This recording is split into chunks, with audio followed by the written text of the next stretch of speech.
What's up, Ringside Nation? The Ring Boys are back. I'm here with my beautiful co-hosts, Alex and Doc. How are we doing?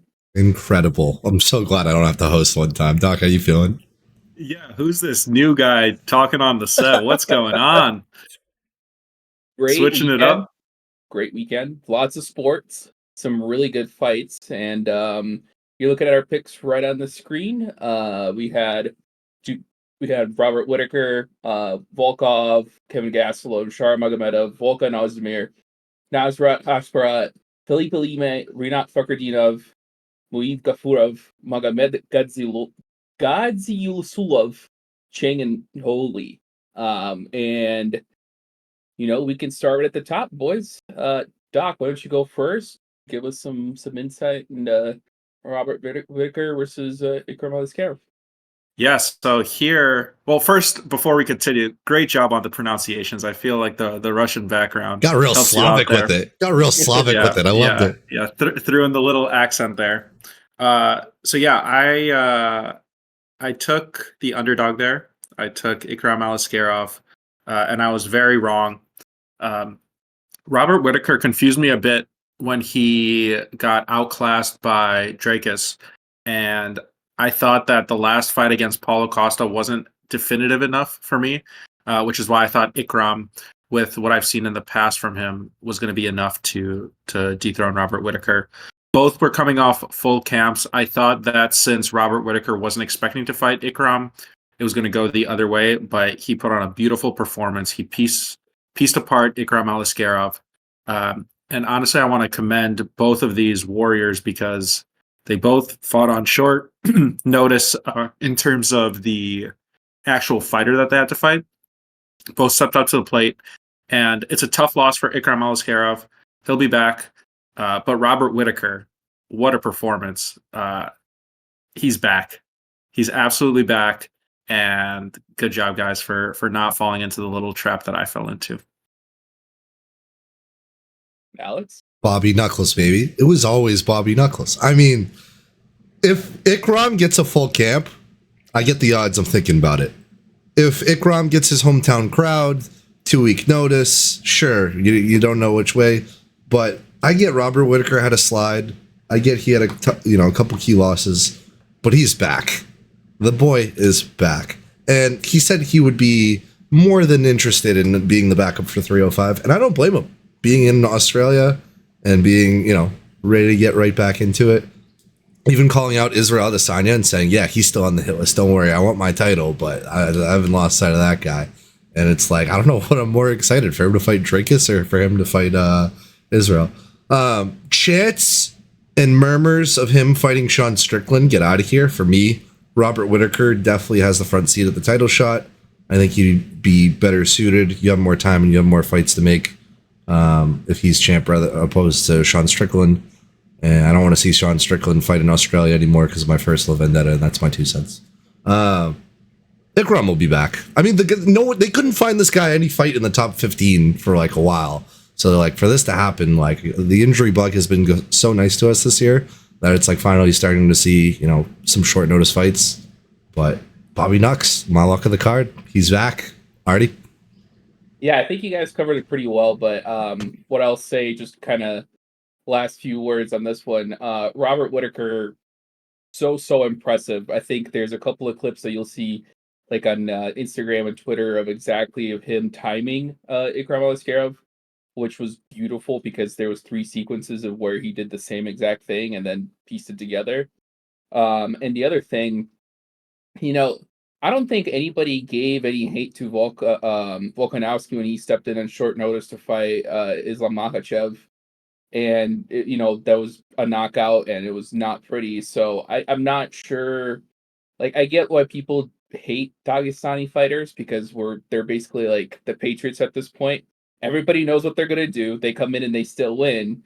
But come on, like on 2 weeks' notice, fighting probably one of the scariest dudes at 185, like there needs to be a little bit of praise, and he's done nothing but show respect to Robert Whitaker as well. So I'm sure we'll see you come sooner than later. Robert Whitaker probably next title shot, maybe after Strickland or maybe before him, but we'll have to see. All right, moving on to the next one. Alexander Volkov versus Sergey Pavlovich. Doc, I'll let you start it off. Well, I'm smiling because we thought that the curse was over, but if you watch this podcast and you see me pick a lock of the card, bet the house the other way because it's not going to work out. This was embarrassing. Sergey Pavlovich could not get it going. Afterwards, he said that he was too focused on getting the knockout, but it almost felt like he was either scared, he didn't trust that he had knockout power, and Volkov kept his distance, and that was enough to win. Uh, Even though Pavlovich has the longer reach, Alex Volkov just was able to elude the big power punches and did great. I did think that there was a little bit of a chance for Pavlovich right at the end, where Volkov kind of looked like he did against the Black Beast, where he was clearly winning, but he kept on trying to engage. And I got a little bit excited because Pavlovich landed something in the third round, and I thought it was going to be enough to wobble Volkov a bit. But he's been doing great these last few fights. And Pavlovich, I have no idea why he's no longer the same fighter after these last two fights. But it's probably mental at this point. And he took a long time off, so I thought that mentally he'd be back. But he was completely outclassed here. But that's still a point for my fantasy team. Thank you. I was gonna say I forgot that we were doing the fantasy update at the end. But to quote my favorite Russian take on acting ever by KGB, if you've ever seen Rounders, reach is all he has in the morning. And I think the aura for Sergey in his past two fights has kind of left. And shout out to the judge that had this 29-28. Don't know what you're on. This was a clear 30-27. I even stopped watching when Sergey threw that one leg kick. I was like, "Oh, okay, we've given up. This is just we're throwing leg kicks at Sergey Pavlovich. Now we're really throwing in the towel in."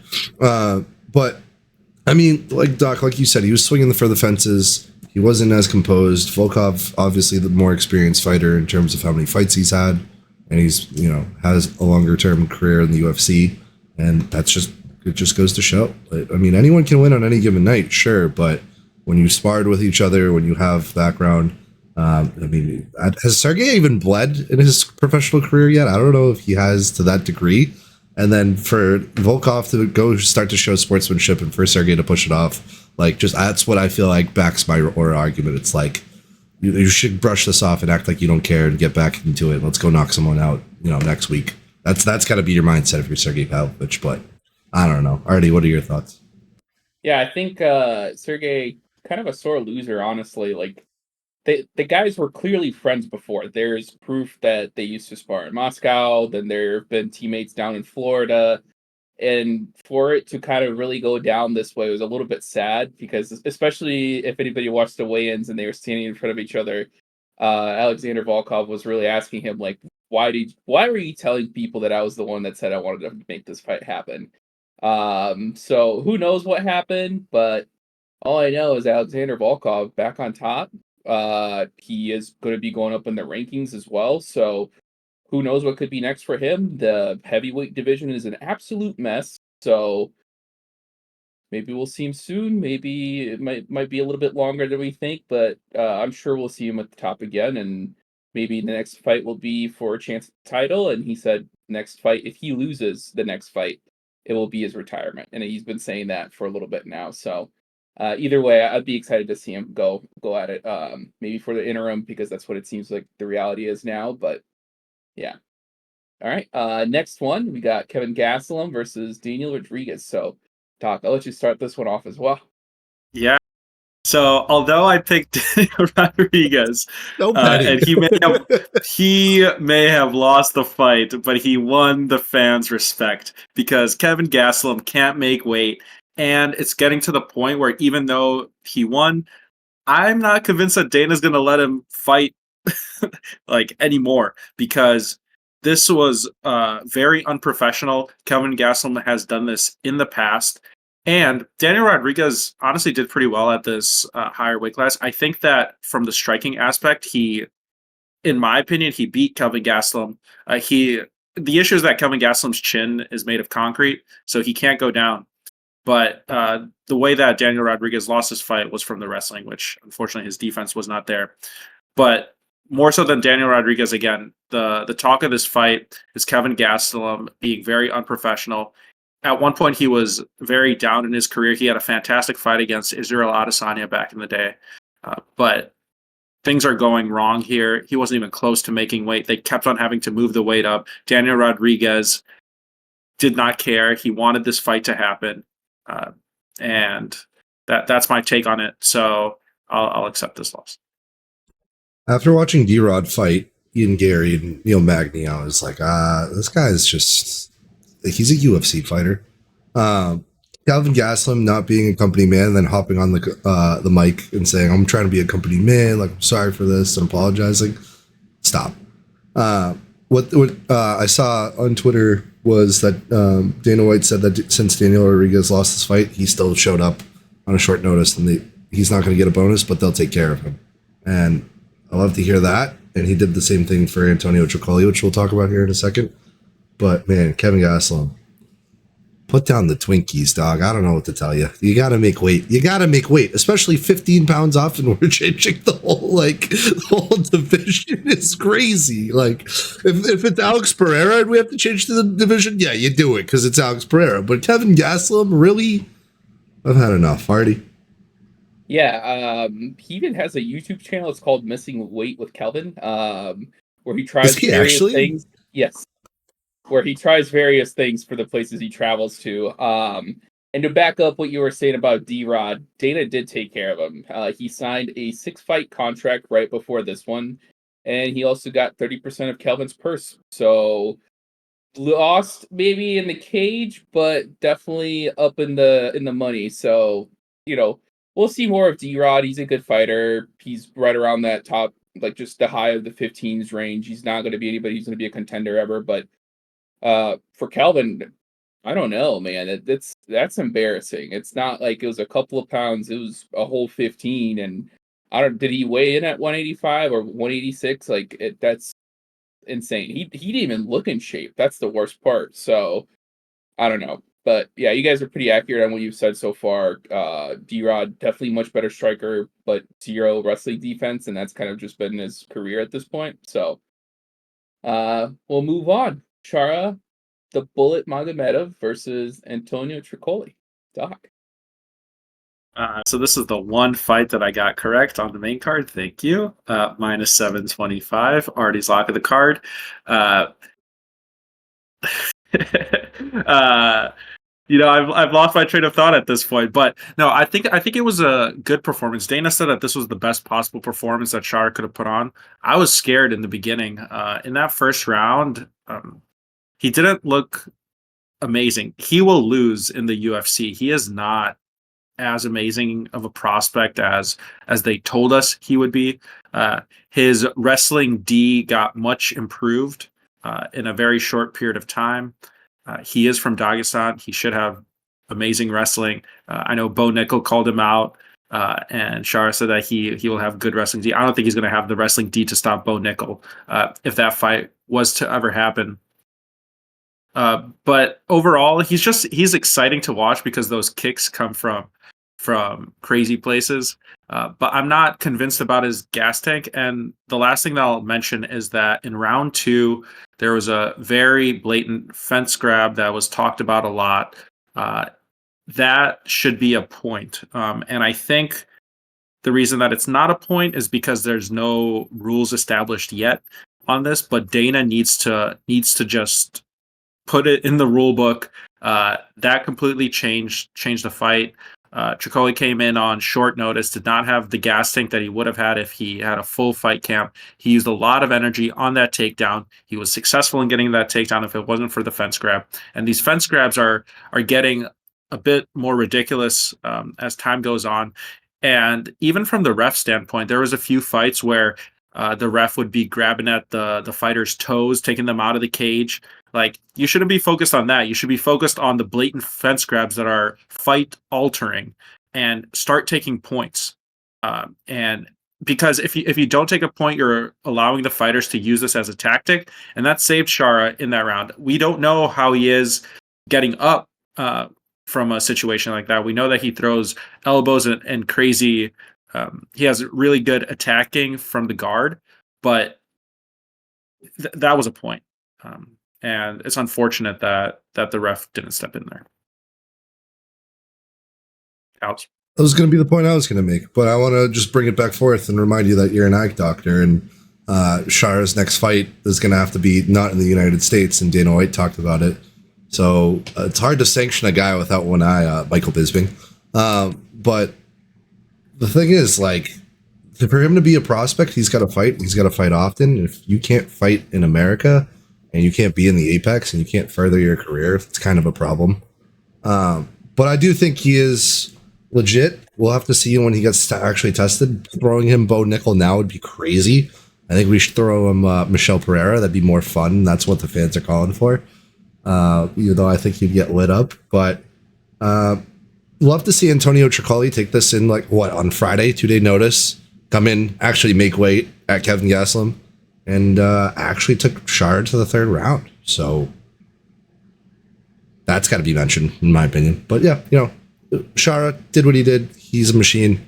Got the kicks in, got the finish. Didn't expect anything less. Didn't expect anything more. Glad already hit his lock of the card, and I'll pass it off to him. Yeah, only my lock of the card because now we're tracking that. So otherwise, maybe would have taken a risk on this. But either way, Shara, getting a knockout. But as Doc mentioned, definitely the wrestling defense is still a little bit iffy. It was definitely better. He did say he's from Dagestan, so there's going to be no problem with wrestling when Bo Nickel was mentioned. But I do think Bo Nickel would tear him apart. The dude's just that much bigger than him at that weight. But hats off to Antonio Tricoli for stepping in, giving us something worth watching. But yeah, I don't know. Shara, he'll be interesting, but once again, I'm not sure that he will ever be a contender type of guy. But we never know, right? And if he's making improvements in this short of time in his wrestling defense, maybe there's a lot more to him that we will ever know, and maybe we'll see a more improved Chara Bullet next time. So, moving on to probably one of the funniest knockouts I've seen in a little while, and once again, it's Johnny Walker getting knocked out by Volkan Ozdemir. Doc, go ahead. Yet another mistake on my part. Johnny Walker seems to be the king of these meme style knockouts, and this one was very bad. And it's not the first time that he's had a bad knockout. He was out on the ground for at least 30 seconds, from what it seemed like from the commentators. He is a monster in the first round, and he didn't even get it going in the first round here. So good on Volkan Ozdemir. Walking him down, not scared of the power, coming back, and Johnny Walker, it seemed like he didn't know what to do throughout the fight, as short as it lasted. So, unfortunately, as exciting as he is, I think we're on the downside of the career. He had a little bit of resurgence up until that first Magomed Ankalaev fight. The second one left no doubt, and now it's a little bit like he's over the hump and on the way out. There's no meme. Johnny Walker's dead. That's all I gotta say. I mean, Volkan is back. Someone, was it Dana that said in the press conference, like, title fight or something, or trying to get back up to the title fight? I'm like, I had to put my cereal down and rewatch that clip. I was like, really? We're in the middle of the rankings. Why are we talking about titles? Magomed's up there. But yeah, Johnny Walker, count your days. You got one fight left for me. Otherwise, he should start a mattress store. You know how great marketing that would be? Anyway, alrighty, go ahead. Yeah, throw in one of those meme templates where he gget knocked out, but it's just him laying down on a mattress. Maybe that's our thumbnail. But not to mention, I felt like almost like he was playing with fire. Volkan Ozdemir, even though a little bit higher in the age, he is still one of the better fighters at the light heavyweight division, especially somebody who challenged for the title previously. So to come in there and just expect to stand up straight with him and just get absolutely demolished was a terrible game plan. So Johnny Walker, one of my favorite Russians, going down. Maybe we'll see him again sooner than later. It's one of those things where you definitely don't want the sport to retire you, and it's starting to kind of get to that point where it might be a little bit scary, especially given what we're starting to learn about, brain injuries and what that does to your life expectancy and what that does to your, quality of living. But yeah, Johnny Walker, sad to see somebody who was making his way up and now on his way out. All right. And that's the main card, folks. Now what we'll do is I'll pass it on to you guys. You guys can pick a fighter you want to talk about from the prelims and anything that you want to mention, and then that'll be it for us. I know we said not to do this behind the scenes, but can I please just do my one sentence for each fight? I have. Please, can we go off script for once? All right, one word. All right, bet.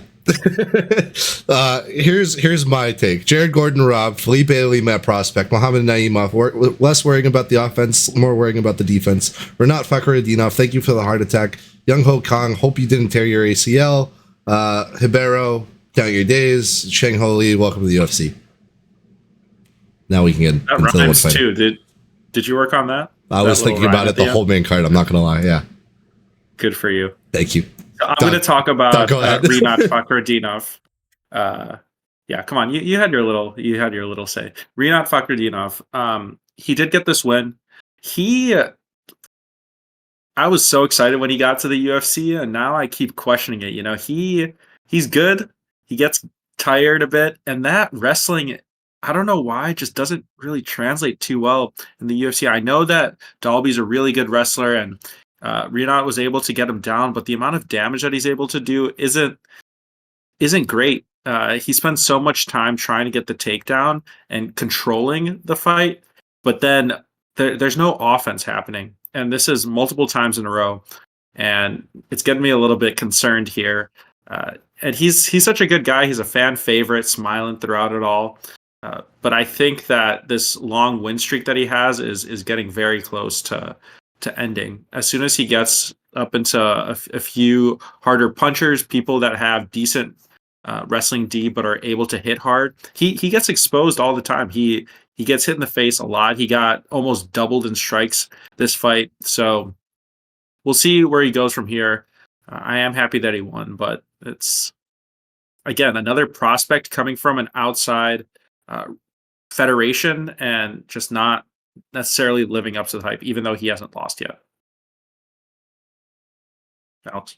Speaking of prospects coming from outside organizations that look like they're going to be promising, Felipe Lima, holy moly, that guy is going to be really good. I feel like this Saturday was like a start of a legend for somebody, especially given that, they talked about him not being able to see his mom for the last 2 years because he hasn't been able to go to Brazil. Just a lot of things lined up for him, and he made it happen. So welcome to the UFC, Felipe Lima. We'll see him for a while, especially after that performance. Yeah, I'm excited. Alex? His kicks, like, I was getting a haircut and I was in the bar and I was in the chair and like I winced in pain and it held my stomach and I was afraid I was going to get like a line through my hair. But no, those kicks like are so fast for a young guy who's 26 to go in and do what he did to Muhammad Naimov.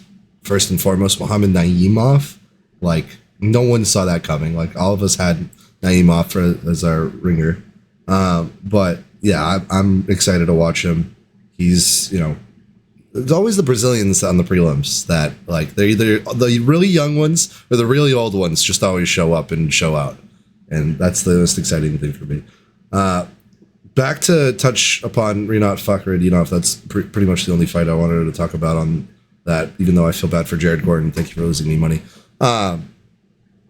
Do we think he's Kevin Holland ready? Like, is he ready for a ranked fight? Is he ready to start going in with the performance that he had, to Doc's point of like, yeah, you're a wrestling guy, but if you keep doing this and you're not of the caliber of the gas tank, like how are you going to be able to come in and actually make some noise in the UFC?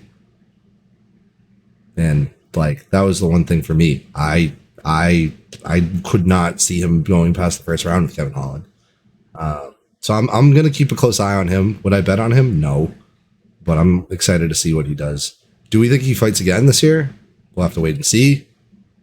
That would be weird if he doesn't, especially with what we have 2 more Saudi events or just 2 more Saudi events, 1 more, but the one in August is already booked out.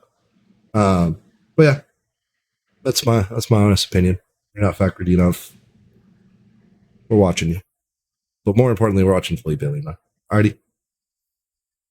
Yeah, my last thing, really just I was texting you guys and I thought it was kind of funny. I'm not gonna say there's like a home octagon advantage, but this card it definitely felt a little bit like it. Some decisions that I don't think should have gone the way they did. Some of the scoring just a little bit off. But nonetheless, it was an exciting Saturday. There was lots of good fights. I want to continue seeing Nicholas Dalby on any single card. The dude brings violence every single time. You always know it's going to be exciting. He's always there. But good card. We have a big Saturday coming up. A card that got better and better as fighters had to pull out. But yeah, I'm excited. Guys, anything else before we sign off? I'm just sick of the injury bug. I don't want to watch fights be remade. We didn't say Khamzat Chimaev once this podcast. I'm so glad no one poked fun at me. I'm so upset he wasn't on this card, but it is what it is. At least he's not like Connor with a pinky toe. Duh. Thanks for bringing him up. I'll make fun of you a little bit here. I was going to say it earlier, but you were talking about prospects that need to fight to make a name for themselves. Listen to yourself. Khamzat Chimaev hasn't fought in years. He's gonna get cut if he doesn't fight soon. Like, it's just inevitable. It is what it is. We got 303 next weekend, so I'm hyped. All right, everyone. That's it from the boys. We'll catch you for a pre-show this week, and then for an after show later or start of next week. So, take care, everybody.